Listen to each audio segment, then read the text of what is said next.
This is the Cascade Hiker Podcast. You're going to find out all the aspects of hiking in our beautiful Pacific Northwest woods. I'm a country boy with a soft side. My heart wanders up north to the hillside. And I've never met anyone quite as beautiful as you. Check us out over at CascadeHikerPodcast.com. That's right, CascadeHikerPodcast.com. That's where you're going to find all the show notes and links right there. Enigmatic like that of the cosmos. I've never held your hand, but I want to thank Whiskey Fever for letting me use that awesome track there. That was Tall Grass off their album Gonna Wake Up This Whole Town. Find them at ReverbNation.com/WhiskeyFever. They're from Cedro Woolley. Go check them out. I'm your host, Rudy Getzik. I put this podcast together to inspire you to get out on the trail. Are you putting in 2-mile hikes, 5-mile hikes? You sitting on the couch? Have you even gone on a backpacking trip yet? I'm going to introduce you to some folks that have done that and a whole lot more. So without further ado, here is the Cascade Hiker Podcast. Next on the Cascade Hiker Podcast, what's your name and where are you from? Hi, my name's Gary Paull, and I'm the Wilderness Trails Program Manager for the Mt Baker-Snoqualmie National Forest. Okay, can you explain that role a little bit so people understand what that means? I was afraid you're going to ask that. Yeah, you define your job. Hurry.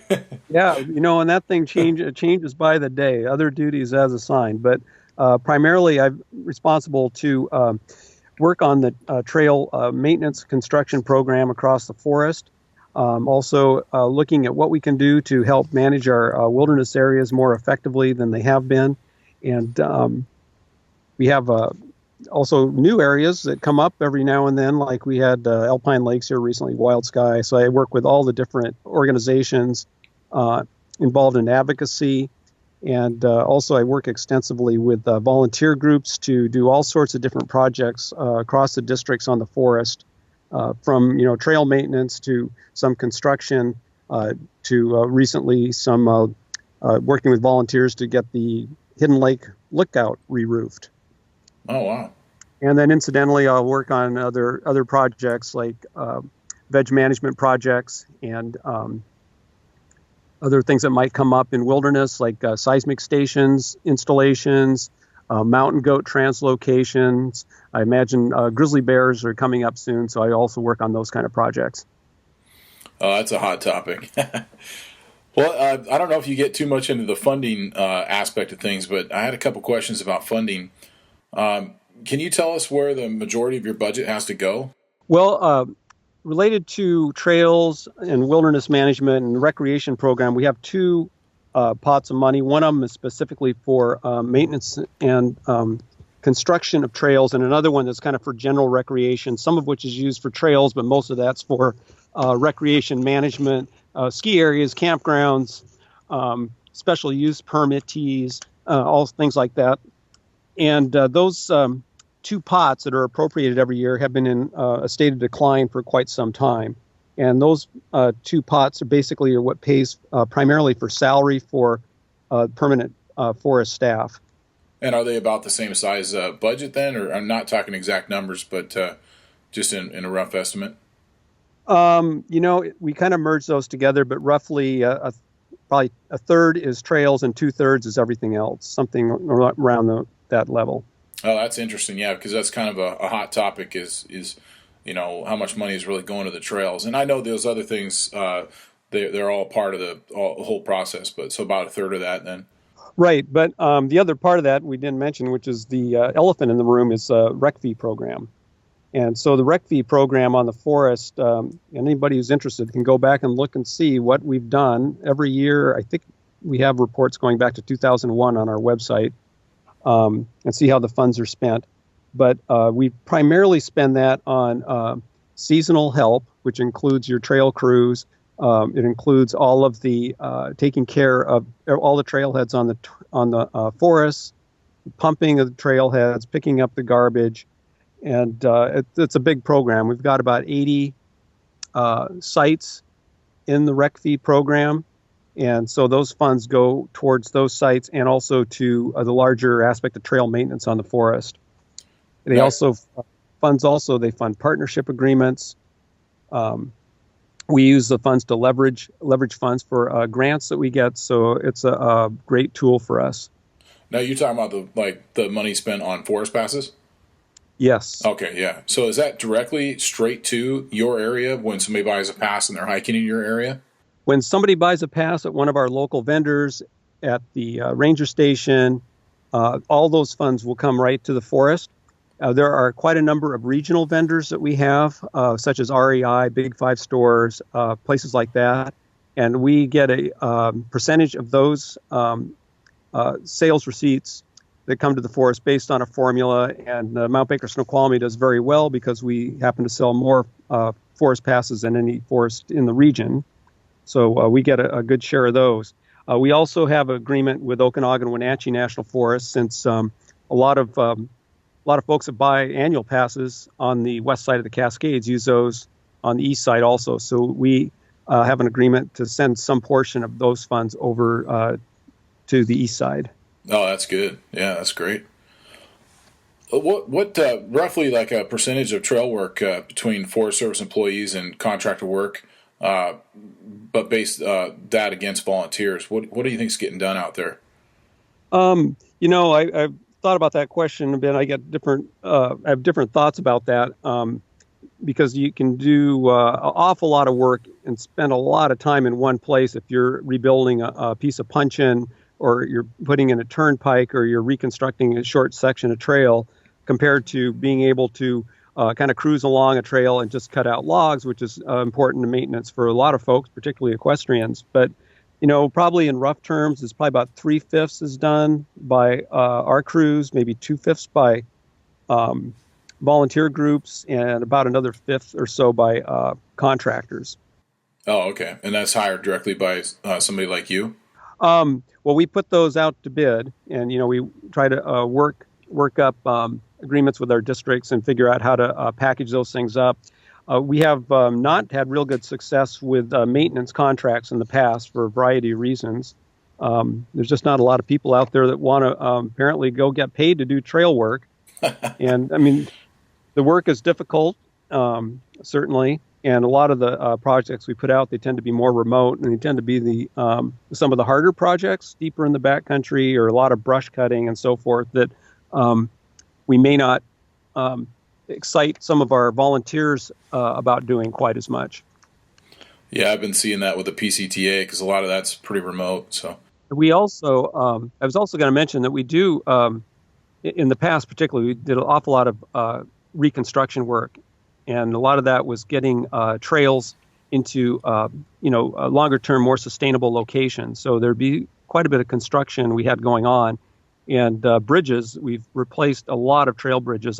They all started failing. It seems like about the same time. They were all log stringer bridges primarily, which have a certain lifespan. And their lifespan was, a lot of those started ending in the 90s and 2000s. So we've replaced somewhere on the range of maybe 70 plus trail bridges on the forest in the last 15, 20 years. That's a lot. Wow. And that's been a big program. We've been really aggressive at going after funding for bridges, because they tend to be extremely important to our trail system, because a lot of times if you don't have them, that's where the trail ends. Yeah, no kidding. I've been there before. So between the WTA, the PCTA, Mountaineers, I'm sure I'm missing a couple of groups in there, but do you have enough volunteers on the trails? We probably have as many or more volunteers working on trails on the forests than probably about any place in the country. And it's, not just the hiking groups, but of course the backcountry horsemen, they're a huge help. We have the mountain biking community involved, and some even the smaller things that we tend to overlook would be a huge player on other forests, like the help we have down at Evans Creek in our kind of motorized trail area. So the big problem that we have is that it's the internal capacity we have to get projects set up and managed, as our permanent workforce has decreased over the last several years. And you need some people out there with the partners to figure out what the work is and determine whether we need to do any level of environmental analysis, for example, prior to a project taking place. Oh, yeah. If you're listening to the show on iTunes, please give it a rating. I would love to hear your feedback on there, and it helps the show out quite a bit. Hey, thanks a lot. Listeners, I got you a deal at Rivertime Brewery in Darrington, Washington. That's right. Tell them Cascade Hiker Podcast sent you, and you get $1 off your first pint. If you're up there hiking or just driving through town, stop in and tell them Cascade Hiker Podcast sent you. They just won the bronze medal at the Washington Beer Awards for their Scottish beer. So after a hike, enjoy a pint. And their slogan says, beer at an appropriate pace. Rivertime Brewery is located in downtown Darrington, Washington, in the old City Hall building there. Can't miss it. So next time you're in there, remember, don't forget to tell them the Cascade Hiker Podcast sent you and get that $1 off the first pint. Of course, you got to be over 21.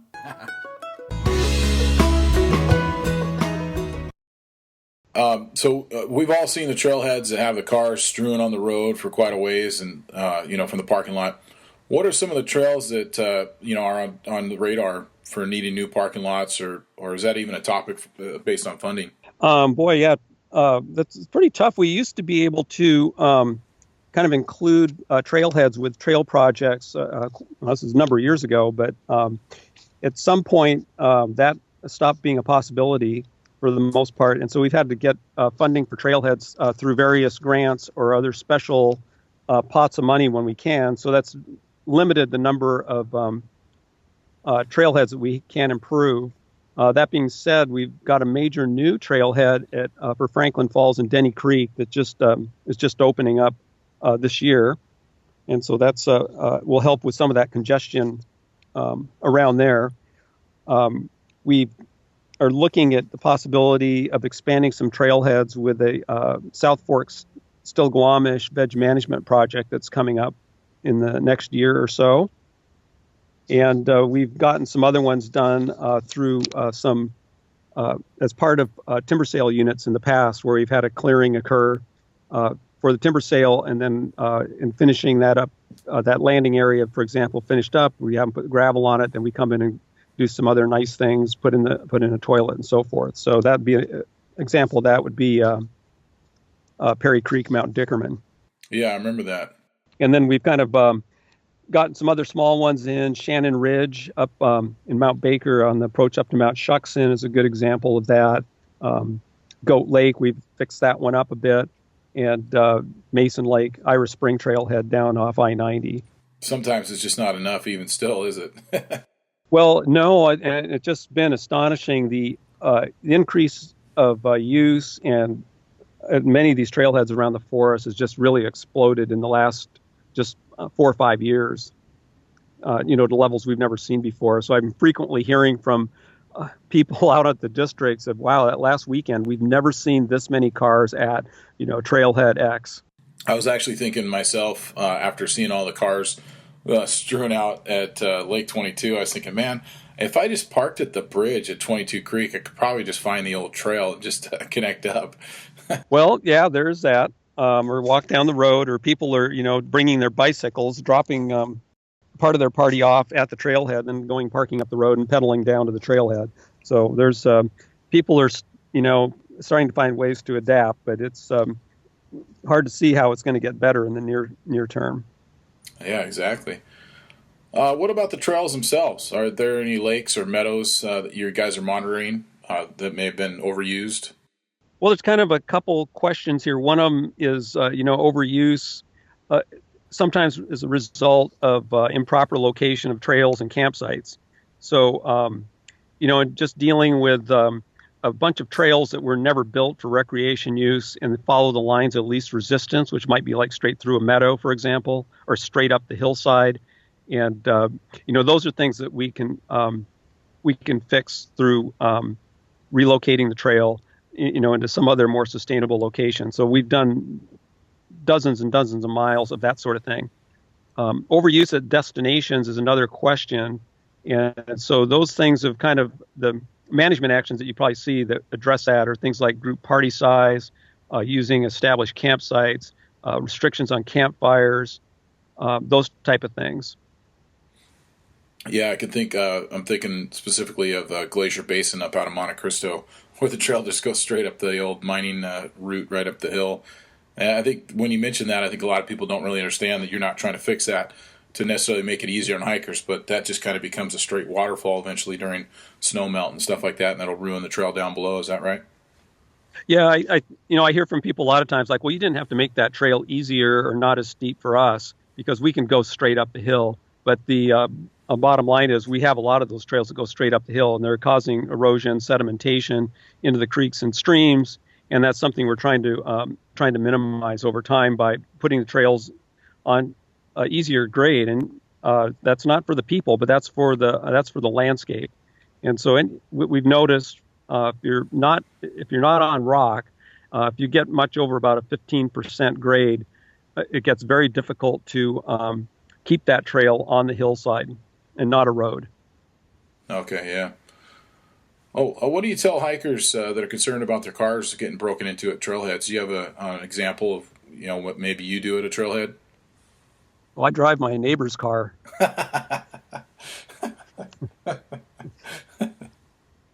But seriously, I mean, we do tell people, certainly don't leave any valuables.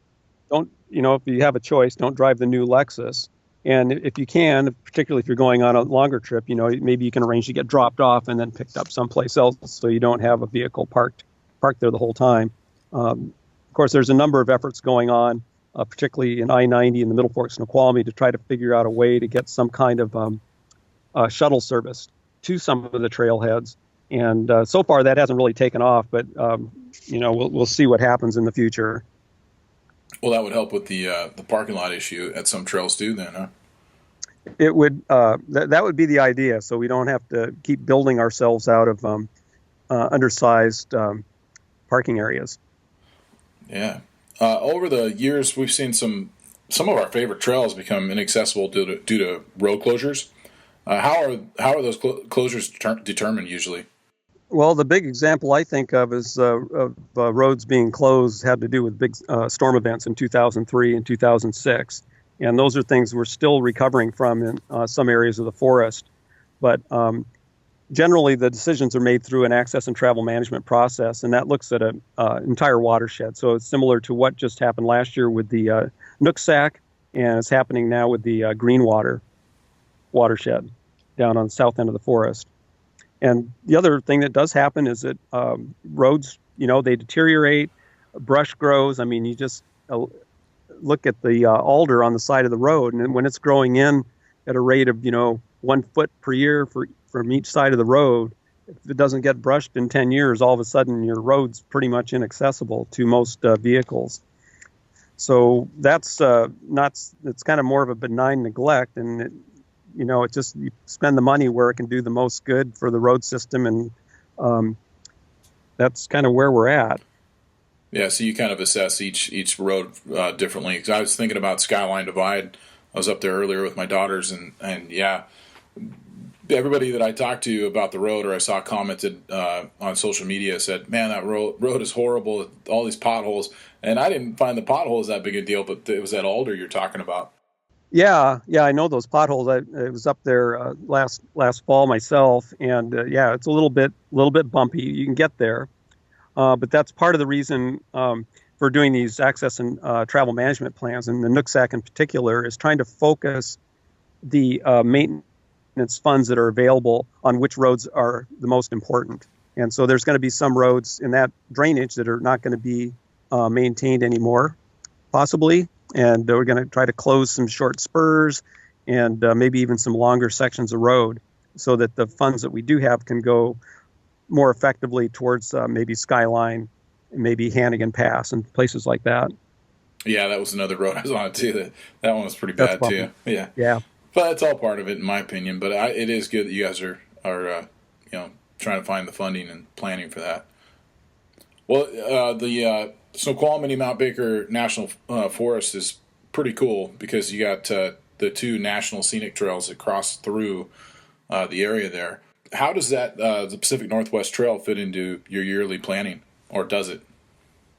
We have worked with the Pacific Northwest Trail Association for many years through partnership agreements, and they've done a tremendous amount of work for us, not just on the what was to become the Pacific Northwest National Scenic Trail, but trails across the forest all on every one of our ranger districts. And so they've been a extremely versatile and easy to work with group to get folks out and get some work done that we may not have done otherwise. Since the trail's been designated, there's been a small but slowly increasing small amount of money that comes to the forest each year to work on the trail. And so we've been able to get a little bit of funding that is going to help out with fixing up that trail on the forest. And we have been spending a fair amount of time because we've gotten a grant to work in the South Fork Nooksack, which is kind of the very south end of that trail on the Mt Baker district. But we've also worked on Hannigan Pass, Baker Lake. We have volunteers that work every year in Swift Creek, and our crews worked in Swift Creek. And part of it, too, Park Butte Trail. We obviously put a lot of effort into that since it gets such heavy use. Yeah, that's a very popular trail. Yeah, one of the nice things about the Pacific Northwest Trail is it goes through it just goes through the Mt Baker district, but it winds its way so that it winds up hitting an awful lot of the trails on the district, and doing so long term is going to be helpful to being able to leverage funds to maintain the trail system up there. Yeah, that's good. Yeah, it's a good point. And those trails that they're using too are some of the more popular ones up there. So yeah. What about the Pacific Crest Trail then? In a way, it's similar. The Pacific Crest Trail is one that we also get a small amount of money for each year, and so we have different little pieces. There's a lot of different pieces that go into the PCT as far as funding goes, and we work with Okanagan Wenatchee obviously pretty closely on funding stuff for the PCT since it goes back and forth across the crest fairly frequently. We have agreements with them where they manage, for example, we'll say we manage from Chinook Pass north to Blowout Mountain, even though part of that trail is on the east side. And then they manage from Blowout Mountain all the way up to Deception Pass on the Cle Elum district, which is primarily on the east side. And so we kind of have that back and forth going up the crest. Oh, okay. The big problem that we have with the PCT really is the remote parts, and that's in Glacier Peak, and particularly since the flooding events have basically taken out access to the PCT from the White Chuck and also Milk Creek. So this big middle piece there, it takes at least a couple days to walk into and a couple days to walk out of. And by the time you got just 4 days worth of food and a bunch of tools, it gets pretty hard to spend very much time in there doing meaningful work. And unfortunately, because of some of the tread issues, we can't get horses in there either.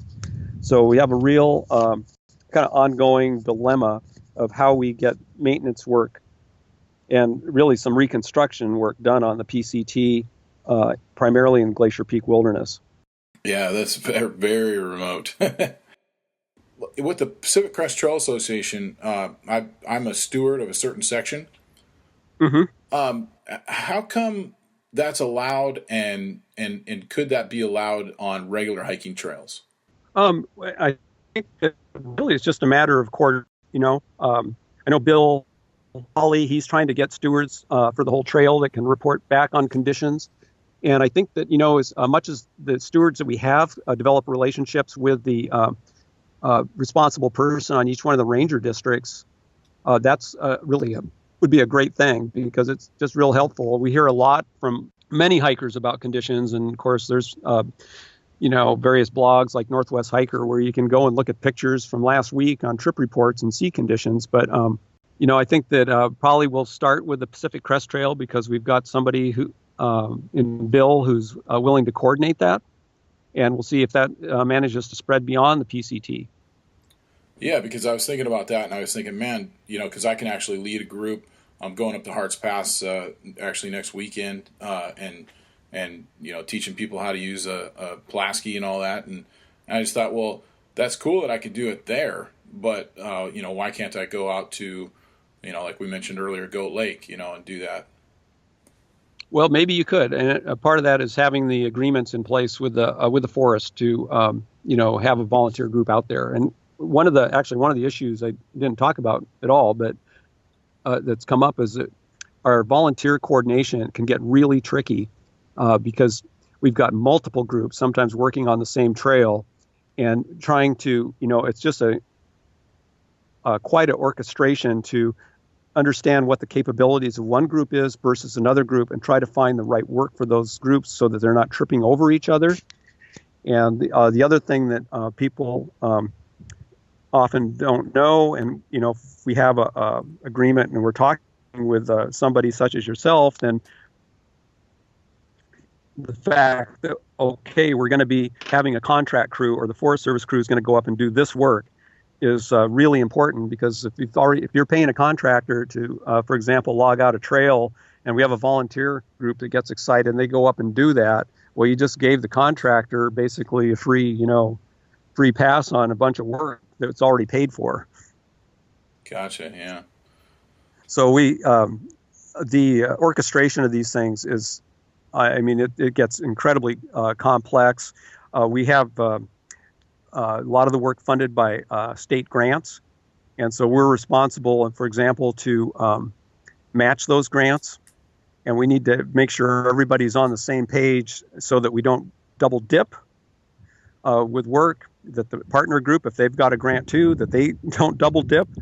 So it's a lot of work for our district folks to keep this whole thing going, and we just don't have that much capacity right now to expand on what we got. Yeah, that's good. Okay. So moving on, then, what about any future trail projects? Is there anything that you're excited about on the horizon that you could talk about? Well, we've got a few things going on right now. They're not necessarily. One of them is that we're right now we're building a kind of new beginning for the Whedon Creek, aka Gothic Basin Trail, that will take off from the old Monte Cristo Road, and it will go up above. People that know about the kind of the ugly clay slide there, it's going to kind of go up above that and avoid that whole mess. So that's one that's happening right now.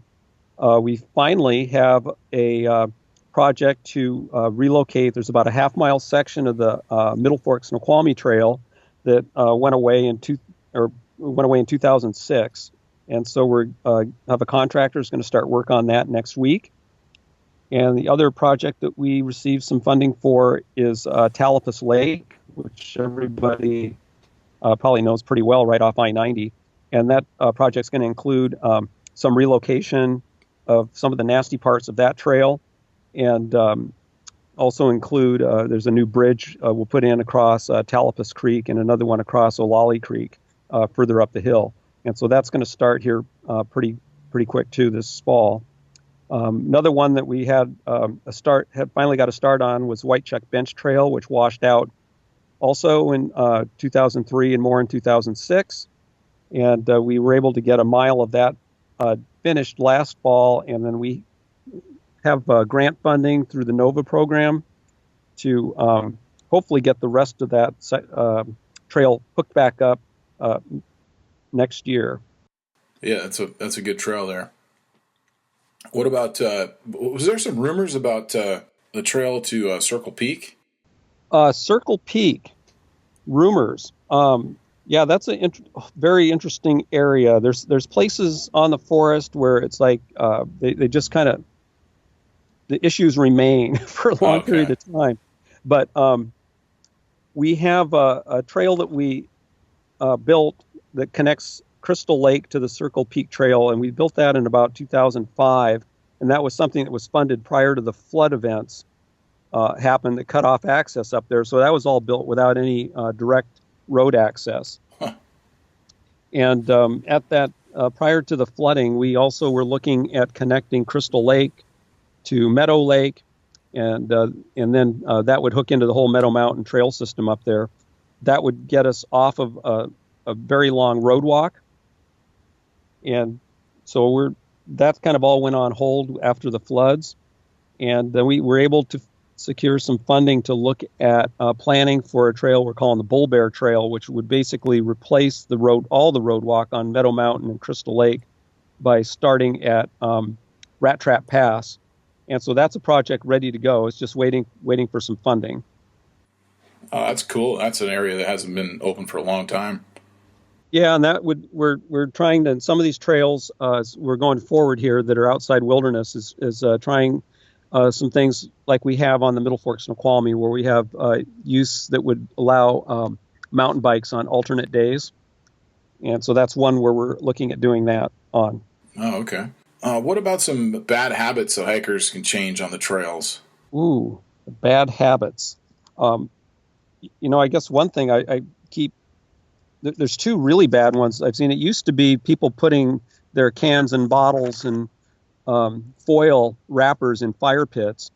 And it seems like that part's been gradually getting better as people have been using stoves more. But now it's like people have this idea that you can take their plastic Aquafina bottles and stick them under a rock or stick them under a tree and hope that those are just going to decompose somehow on their own.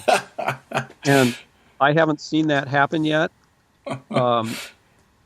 There's more and more toilet paper we're finding out in the woods than we used to, I'd say. And people are not taking their trowels with them. Well, they're not bringing their trowels, and they're also not packing their toilet paper out, which is really easy to do. So that's a bad habit. And then some of the people with dogs, they are very good, and they pick up their dog poo and put it in a nice little plastic bag, and then they set it down on the side of the trail. And I think that's either for somebody else to carry out, or they'll carry it out when they come back. But, people forget sometimes. So these little plastic bags of dog poo are kind of annoying. Yeah. Those are a couple bad habits. I think another one that's a little harder to define, but it seems like there's more people hiking at night. And in doing so, it's getting harder for people to find adequate campsites. And this is probably more true on the Pacific Crest Trail than some of the other trails where people are, going. And they're having, they really don't want to get very far off the trail for camping, for getting water, or for finding a tree to go to the bathroom behind. Yeah, that makes a lot of sense with the camping because, if you're taking a popular hike like Goat Lake you mentioned earlier, if you're going up there and you're night hiking it, all those campsites are already full by the time you get up there. Then you're where do you go? I see what you're saying there. Why should we register at the trailhead? Well, one of the things we're trying to do is with our trailhead registration is have some sense of how many people are using these trails and what the changes might be in use patterns. And so that's a big reason right there. But secondarily, when we do have search and rescues, the first place the SAR folks want to look is at the trailhead registers and see, yes, in fact, so-and-so signed in here and said they were going to the Goat Lake or wherever. So they're definitely used in those instances. We are looking at other ways to tally people up. Nationally, there's been a move every 4 years. There's a National Visitor Use Monitoring team that will come around and attempt to measure the amount of recreation use on each national forest in the country. And there's issues that are hard to deal with when you're trying to quantify the number of people that are visiting. So that's been kind of a rough, probably at a national level, that number's pretty good. But when you start getting down below regional level to a specific forest, it's really not that useful for us here. So we'd like to know, how many people really are using our trails, how long they're staying, and so forth. So we're working on some other methods that will get at that question. Yeah, that's an interesting one because I know that, for example, hiking Mount Pilchuck, you go up there and you sign in and you come back to check out or just to look at it or whatever. And man, there's pages of people that have already signed in beyond you. You can't even find your name. I can imagine I-90 and Mount Baker can get like that too. Yeah. And I mean, a lot of times, you run out of paper and then there's no place for anybody to sign in. And if we don't get anybody up there for, 4 or 5 days a week, I mean, then you just miss, 1,000 or more people maybe that are using the trail that week. For sure. Well, you've had an extensive career with the Forest Service. You've had a lot of accomplished. When you retire, what do you hope your lasting legacy is on the forest? Ooh, well, I would say, one thing that we've all worked really hard on is is the way that we work with our publics, our user groups that are really, they in a lot of ways have, they just have this incredible energy and excitement towards the resources that we have on the forest and around the Northwest. I mean, we did a little chart for the 50th anniversary of the Wilderness Act year before last, and one of the things that we came up with was a map of how much wilderness is there within a mile of the Space Needle, and I forget the exact number, it's like 3.6 million acres or something like that, which is triple any other major metro area in the country. And so, we have a lot of people here that are excited about these areas and what they offer to them from a recreation point of view, for wilderness experience, for climbing, hiking, and everything else.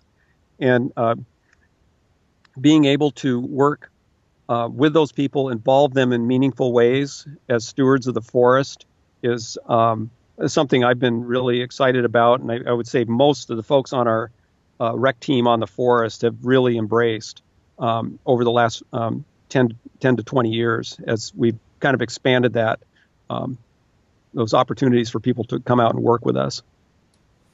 Yeah, that's great. The trails belong to all the people out there. They're not, the National Forest doesn't have ownership on those. It's the folks that use them that are the owners, and being able to find ways to keep all those people, as many as possible, engaged and working with us and learning about the system, the better we're going to be able to maintain our system on the ground, and also, through those folks advocating for funding for fixing bridges and trails and so forth. Absolutely. Well, I could think of a few trails that are in the district that has someone's name attached to them. What does it take to get a trail dedicated or named after someone? Timing, I would say. And there's, let's see, I think there's two on the forest that I can think of, Scott Paull and Ira Spring Trail. And I guess the third one, Walt Bailey Trail, which are named after some people, and kind of different reasons behind each one of those. Cool. And then the timing of just, here's a trail that happens to be being built or whatever. Well, the trail might be built. Maybe, in the case of the Ira Spring Trail, Ira was really involved in finding funding for us to construct some trails outside of Alpine Lakes Wilderness, and was able to successfully get some earmarks that got us started on that process. And so it happened that we were working on that trail at the time of his passing, and it was essentially a no-brainer for the forest supervisor to say, hey, we're going to rename this trail and name it after Ira. That's cool. Yeah, and then isn't there also a Greg Ball? It's a Greg Ball Trail, and that's on down at Wallace Falls State Park. But that's, similar. I know Greg was involved with the planning of that trail, and, was great friends with the manager down there. And so when he passed away, the trail was dedicated to him. That's cool. I don't think there's enough history out there for people to find out exactly why these were named. It's just kind of cool. I think it's kind of neat to bring light to that, because obviously there's a good reason for it. So, if you're listening to the show on iTunes, please give it a rating. I would love to hear your feedback on there, and it helps the show out quite a bit. Hey, thanks a lot. Listeners, I got you a deal at Rivertime Brewery in Darrington, Washington. That's right. Tell them Cascade Hiker Podcast sent you, and you get $1 off your first pint. If you're up there hiking or just driving through town, stop in and tell them Cascade Hiker Podcast sent you. They just won the bronze medal at the Washington Beer Awards for their Scottish beer. So after a hike, enjoy a pint. And their slogan says, beer at an appropriate pace. Rivertime Brewery is located in downtown Darrington, Washington, in the old City Hall building there. Can't miss it. So next time you're in there, remember, don't forget to tell them the Cascade Hiker Podcast sent you and get that $1 off the first pint. Of course, you got to be over 21. If you could put a sign on a trail that you could talk to other hikers, what would your sign say to those hikers? what would my sign say? I'd probably go back to what I said earlier about, you pack it in, you pack it out. No water bottles on the trail. Pack out your toilet paper. We have one just really great sign that was designed for us by one of our folks down at North Bend a number of years ago. We have dog issues. You either love them or you hate them, I think. And they came up with this great little poster that was kind of how you see your dog, which is, the cute little dog on the leash, looking lovingly up at you or at the forest visitor. And then how other people see your dog, which is exactly the opposite, terrorizing, sharp teeth, barking and everything. So that one's been pretty good. I like that sign. That's one I'd put up. Yeah, that's good. That's how my daughters see every dog. That's for sure. I'll send you a copy of that one. So that'd be good. I like that. Do you have any hiking books or outdoor books that you refer to people, or what's your favorite book in that category? Probably by far my favorite book in that category is the Roots and Rocks series by Tabor and Crowder for both the Mount Challenger and Glacier Peak. I think they're incredible. And after that, I go back to the 100 Hike series, I guess. Yeah, and I'm it's kind of interesting talking to you about that book because I'm always kind of wondering. So, because I have a copy of that book myself, the Glacier Peak, and doesn't that kind of encourage off-trail hiking? Oh, absolutely. So is that okay then? Off-trail hiking's great. Yeah, we have no problem with off-trail hiking on the forest. And, if you want to find solitude, that's where you go. And a lot of those off-trail routes in that book, you're still today, you're likely not to see very many people on. Yeah. Have you taken any of those trails? I've taken many of those trails over the years. Oh, that's cool. And probably the first time I used to carry the book around with me back in the 70s. And, it's kind of a little beat up because I probably shouldn't have been carrying it around out there. But, the accuracy of some of that was pretty much right on. I mean, we've changed some trails and roads and trailheads since that time, but it's still a really valuable resource. That's great. If you could choose one person to hike with, maybe they're alive, maybe they're not, who would you choose and why?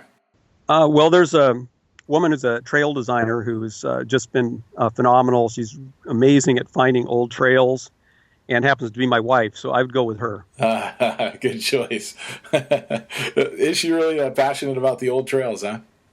Yep. That's cool. I like that too. I don't have the time to go out and do that with my daughters, but that's just a neat passion. All right. Well, thanks for coming on the Cascade Hiker podcast.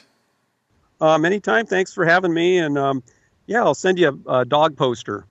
Yeah, I appreciate it. Put that up at Trailheads for us. Okay, that's the show. Thanks a lot for listening to the Cascade Hiker podcast. Send me an email, rudy@cascadehikerpodcast.com. I love the feedback. Also, hit me up on Facebook. North Cascade Hiker is my Facebook page. Twitter, _N_C for Cascade Hiking. N_Cascade Hiking on Twitter. And Instagram is North Cascade _Hiker. So pretty simple to find me on social media there. You can also just leave a comment under the show. So I try to give you plenty of ways to get a hold of me. Do so. I want to hear from you. Thanks again for listening to the Cascade Hiker podcast. I would leave this world for a beautiful girl if I could just find you.